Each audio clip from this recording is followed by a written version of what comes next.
दोस्तों इस वीडियो के अंदर हम देखने वाले हैं कि अगर हम एक्सेल के अंदर किसी भी चीज का एवरेज निकालना चाहते हैं। अगर आपके पास बहुत सारे नंबर है उसका एवरेज निकालना चाहते हैं तो आप एक्सेल के अंदर इस चीज को कैसे कर सकते हैं। तो चलिए इस वीडियो को शुरू करते हैं और सीखते हैं एवरेज के बारे में एक्सेल के अंदर। तो जैसा कि आपने मैथ में भी पढ़ा होगा कि अगर बहुत सारे आपके पास नंबर है, उन नंबरों का एवरेज निकालना है कि उन नंबरों का एवरेज कितना होता है, तो उसको आप एक्सेल के अंदर आसानी से कैसे कर सकते हैं। तो अभी एग्जाम्पल के लिए मान लीजिए ये 3 नंबर है अपने पास, ठीक है? ये 3 नंबर अपने पास यहाँ पे दिख रहे हैं। अब यहाँ पे नीचे आप देखेंगे तो एवरेज यहाँ पे भी दिख रहा है 43.33। लेकिन हमें चाहिए कि जैसे ये टोटल लिखा हुआ है, ऐसे में मान लीजिए यहाँ पे लिख देता हूँ एवरेज। ये मैंने लिखा एवरेज, और यहाँ पे एवरेज जो टोटल वैल्यू है इनकी कैलकुलेट होके ऑटोमेटिकली यहाँ पे आ जाए। वो चीज़ कैसे होने वाला है, तो एक्चुअली में एवरेज कैलकुलेट कैसे होता है सबसे पहले हम वो जान लेते हैं।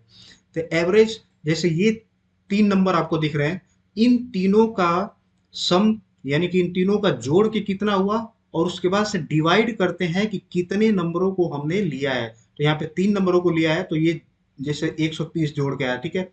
तो 130 डिवाइडेड बाई 3, यानी कि कितने नंबर थे जिसको हमने एवरेज के लिए लिया है। तो उसी से हम उस नंबर को डिवाइड कर देते हैं। तो सिंपल आप इसको आसानी से भी कर सकते हैं। जैसे मैं सिंपल अगर आपको बताना चाहूँ इसका मतलब क्या हुआ, कि मैं ये कहना चाहता हूँ कि ये 45 प्लस 40 प्लस 45, और जो इसका टोटल जो सम आएगा, जैसे मैं ऐसे एग्जांपल के लिए लिख देता हूँ कि जो टोटल इसका ऐड जितना आएगा उसकी हम बात कर रहे हैं यहाँ पे डिवाइडेड बाय 3। यानी कि ये जो टोटल वैल्यू आएगी वही होगा अपना एवरेज। अब जैसे हमें यहाँ पे एवरेज निकाल के लेके आना है, तो जो हमारे एक्सेल के अंदर फार्मूलाज हैं उनको यूज करके हम कैसे करने वाले हैं। तो देखिए सबसे पहले तो हमें इन नंबरों को ऐड करना है। ये इन्हीं नंबरों को हमने ऐड करना है ना। अगर मान लीजिए आपके पास कोई और बड़ी लिस्ट है तो आप इन रेंज को सेलेक्ट कर सकते हैं। कैसे कर सकते हैं, पहले तो इनको ऐड करने के लिए कैसे आप कर सकते हैं, तो सिंपल आपको यहाँ पे इक्वल टू का साइन रखना है। फिर उसके बाद से जो सम फंक्शन है जिससे हम नंबर को जोड़ते हैं उसको हमने यहाँ पे रखना है। अब ये बता रहा है कि नंबर रेंज आप सेलेक्ट करिए, तो हमने कहाँ से रखना है, B2। यानी कि ये 45 से हम शुरू कर रहे हैं ना, और ये लास्ट ये नंबर है 45, यहाँ तक हम जोड़ने वाले हैं। तो यानी कि B2 से लेके बी और नंबर 4, यहाँ पे रो देख रहे हैं B4, यानी कि B2 से B4 तक हमने ऐड करना है। तो B2 मैंने यहाँ पे सेलेक्ट किया, B2। फिर उसके बाद से रेंज मैं डिफाइन कर देता हूँ B4 तक। तो देखिए इसने पूरे को सेलेक्ट कर लिया। अब इसके बाद से हम करना क्या चाहते हैं, डिवाइड करना चाहते हैं किस चीज से, ये कितने नंबर यहाँ पे हैं। जैसे अभी ये 3 नंबर है ना, 45 40 45, ये 3 नंबर है, ठीक है? तो 3 नंबर कैसे आएगा, इसके अंदर एक्सेल के अंदर एक और फंक्शन होता है काउंट, और काउंट के अंदर हम यहाँ पे रेंज देंगे कि किसको हम काउंट यहाँ पे कराना चाहते हैं। तो सेम उसी रेंज की हम बात कर रहे हैं क्योंकि हम इसी को तो काउंट करने वाले हैं।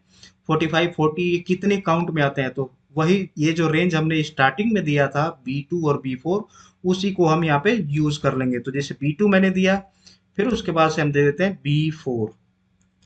अब यहाँ पे रख के हम जैसे एंटर करेंगे तो आप देखिए ये एवरेज वैल्यू यहाँ पे निकल के आ गई, और आपको यहाँ पे फार्मूला भी इसका दिख रहा है। एक बार मैं और आपको समझा देता हूँ कि इस चीज को कैसे हमने कैलकुलेट किया। देखिए किसी भी नंबर का एवरेज हमने निकालना है तो वो क्या होता है कि सबसे पहले उन नंबरों को हम जोड़ते हैं, ऐड करते हैं, और उसके बाद से हम डिवाइड उस नंबर से करते हैं कि ये कितने नंबर हैं यहाँ पे।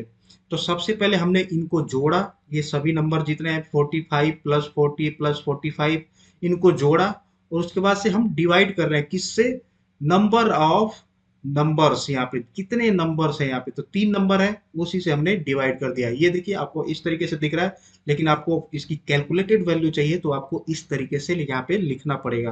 तो आई होप आपको समझ में आ गया कि एक्सेल के अंदर हम कैसे एवरेज को कैलकुलेट करते हैं। अगर आपको वीडियो अच्छा लगा तो वीडियो को जरूर लाइक करें। कोई डाउट है तो नीचे बेझिझक कमेंट करें।